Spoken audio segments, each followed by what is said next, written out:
Hi, ಎಲ್ಲರಿಗೂ ನಮಸ್ಕಾರ. ಆಶಾ ತ್ರಿಷಾ ಅಡುಗೆ ಮನೆಗೆ ಸ್ವಾಗತ. ನಾನಿವತ್ತು ಮಾಡ್ತಾ ಇರೋಂಥ ರೆಸಿಪಿ ಮಂಗಳೂರು ಬನ್ಸ್ ಮತ್ತು ಆಲೂಗಡ್ಡೆ ಗ್ರೇವಿ. ಬೇಕಾಗಿರೋ ಸಾಮಗ್ರಿಗಳನ್ನು ನೋಡೋಣ. ಮೊದಲಿಗೆ ಬಾಳೆಹಣ್ಣು, ಮೊಸರು, ಸಕ್ಕರೆ 1 ಸ್ಪೂನು, ಚೂರು ಉಪ್ಪು, ಚುಟುಕಿ ಸೋಡಾ, ಜೀರಿಗೆ 1 ಸ್ಪೂನು, ಗೋಧಿ ಹಿಟ್ಟು. ಬಾಳೆಹಣ್ಣು, ಮೊಸರು, ಸಕ್ಕರೆ, ಉಪ್ಪು, ಜೀರಿಗೆ ಎಲ್ಲವನ್ನು ಹಾಕಿ ಒಂದು ಪಾತ್ರೆಯಲ್ಲಿ ಸ್ಮ್ಯಾಶ್ ಮಾಡಿ ಇಟ್ಕೊಳ್ಳಿ. ಅದಕ್ಕೆ ಗೋಧಿ ಹಿಟ್ಟನ್ನು ಮಿಕ್ಸ್ ಮಾಡಿ. ಗೋಧಿ ಹಿಟ್ಟನ್ನು ಚಪಾತಿ ಅದಕ್ಕಿಂತ ಸ್ವಲ್ಪ ತೆಳುವಾಗಿರಲಿ. ನಿಮಗೆ ಹಿಟ್ಟು ಗಟ್ಟಿ ಅನಿಸಿದ್ರೆ ಅದರಲ್ಲಿ ಮೊಸರಾರು ಹಾಕ್ಬೋದು, ಬಾಳೆಹಣ್ಣಾದರೂ ಹಾಕ್ಬೋದು.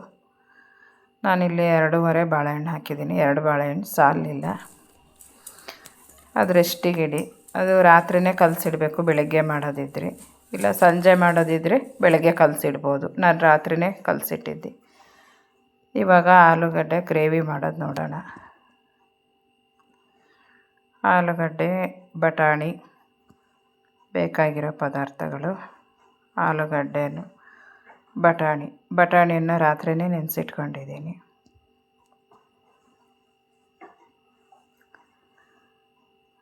ನೆನೆಸಿರೋ ಬಟಾಣಿ, ಸಿಪ್ಪೆ ತೆಗೆದು ಕಟ್ ಮಾಡಿರೋಂಥ ಆಲೂಗಡ್ಡೆ. ಕುಕ್ಕರಲ್ಲಿ ನೀರಿಟ್ಕೊಂಡು ಅದಕ್ಕೆ ಆಲೂಗಡ್ಡೆ, ಬಟಾಣಿ ಹಾಕಿ 2 ವಿಷಲ್ ಕೂಗಿಸಿ. 2 ವಿಷಲ್ ಸಾಕು, ಅಷ್ಟರಲ್ಲಿ ಬೆಂದಿದೆ. ಅದು ಸ್ಮ್ಯಾಶ್ ಮಾಡಿ, ಆಲೂಗಡ್ಡೆ ಬಟಾಣಿಯನ್ನು ಸ್ಮ್ಯಾಶ್ ಮಾಡಿ ಇಟ್ಕೊಳ್ಳಿ. ಇಲ್ಲಿ ಮಸಾಲೆಗೆ ರೆಡಿ ಮಾಡ್ಕೊಳ್ಳೋಣ.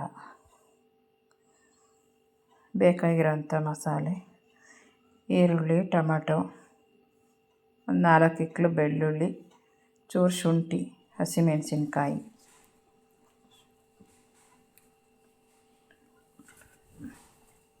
ನೋಡ್ತಾ ಇರ್ಬೋದು ನೀವು, ಎಣ್ಣೆಯಲ್ಲಿ ಫ್ರೈ ಮಾಡಿ ಇಟ್ಕೊಂಡಿದ್ದೀನಿ. ಹಾಗೇನೂ ಹಾಕ್ಬೋದು. ನಾನು ಎಣ್ಣೆಯಲ್ಲಿ ಫ್ರೈ ಮಾಡಿ ಹಾಕ್ತಾಯಿದ್ದೀನಿ. ಈಗ ಮಿಕ್ಸಿ ಜಾರ್ಗೆ ಹಾಕಿ ಚೂರು ಕೊತ್ತಂಬರಿ, ಪುದೀನ ಹಾಕಿ ರುಬ್ಬಿಟ್ಕೊಳ್ಳಿ. ಈಗ ಒಗ್ಗರಣೆಗೆ ಇಡೋಣ. ಎಣ್ಣೆ ಹಾಕಿ ಸಾಸಿವೆ, ಈರುಳ್ಳಿ. ನಾನಿಲ್ಲಿ ಬಿರಿಯಾನಿ ಎಲೆ ಹಾಕ್ತಾಯಿದ್ದೀನಿ. ಯಾವುದೇ ಗ್ರೇವಿ ಮಾಡೋದಿದ್ರೂ ಹಾಕ್ಬೋದು. ಪಲಾವು, ಬಿರಿಯಾನಿ, ಚಿಕನ್ ಗ್ರೇವಿಗಳಿಗೆಲ್ಲ ಬಳಸ್ಬೋದು. ಸ್ಮೆಲ್ ಚೆನ್ನಾಗಿರುತ್ತೆ. ರುಬ್ಬಿರೋ ಮಸಾಲೆ ಹಾಕ್ತಾಯಿದ್ದೀನಿ. ಸ್ವಲ್ಪ ನೀರು ಆ್ಯಡ್ ಮಾಡ್ಕೋಬೋದು. ಜಾರಿನ ನೀರು ಹಾಕಿ ಸ್ಮ್ಯಾಶ್ ಮಾಡಿಟ್ಟಿರೋವಂಥ ಆಲೂಗಡ್ಡೆ, ಬಟಾಣಿ ಹಾಕಿ ಮಿಕ್ಸ್ ಮಾಡಿ.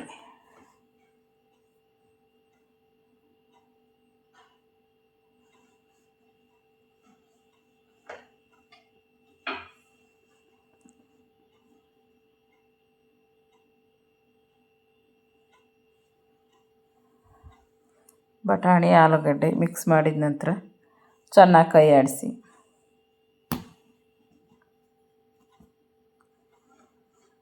ಚೂರು ಅರಿಶಿಣದ ಪುಡಿ, ಚೂರು ಖಾರ ಪುಡಿ, ಉಪ್ಪು, ಧನಿಯಾ ಪುಡಿ ಎಲ್ಲವನ್ನು ಸೇರಿಸ್ಕೊಳ್ಳಿ. ಒಂದೊಂದು ಸ್ಕಿಪ್ ಆಗಿರ್ಬೋದು.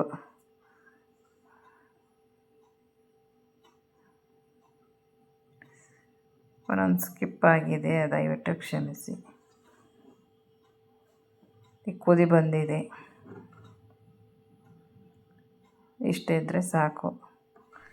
ತುಂಬ ಚೆನ್ನಾಗಿ ಬಂದಿದೆ. ಇಲ್ಲಿ ಹಿಟ್ಟು ರೆಡಿ ಮಾಡಿಟ್ಟಿರೋದು, ರಾತ್ರಿಯೇ ರೆಡಿ ಮಾಡಿಟ್ಟಿರೋಂಥ ಹಿಟ್ಟನ್ನು ಪೂರಿ ಅದಕ್ಕೆ ಅರ್ದು ಕೈಯಲ್ಲೇ ಮಾಡ್ಬೋದು, ಚಪಾತಿ ಹಿಟ್ಟಲ್ಲೂ ಅರಿಬೋದು.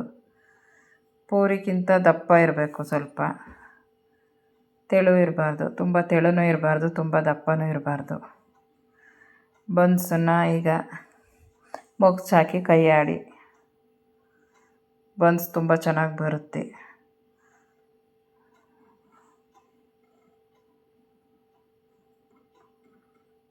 ಈಗ ಬನ್ಸು ರೆಡಿಯಾಗಿದೆ. ಮಕ್ಕಳಿಗೆ ತುಂಬ ಇಷ್ಟ ಆಗುತ್ತೆ. ಪೂರಿ ತಿಂದು ಬೇಜಾರಾದವರು ಈ ಥರ ಮಾಡ್ಕೋಬೋದು. ನಮ್ಮ ಚಾನಲನ್ನು ಸಬ್ಸ್ಕ್ರೈಬ್ ಮಾಡಿ, ಲೈಕ್ ಮಾಡಿ, ಶೇರ್ ಮಾಡಿ. Thank you.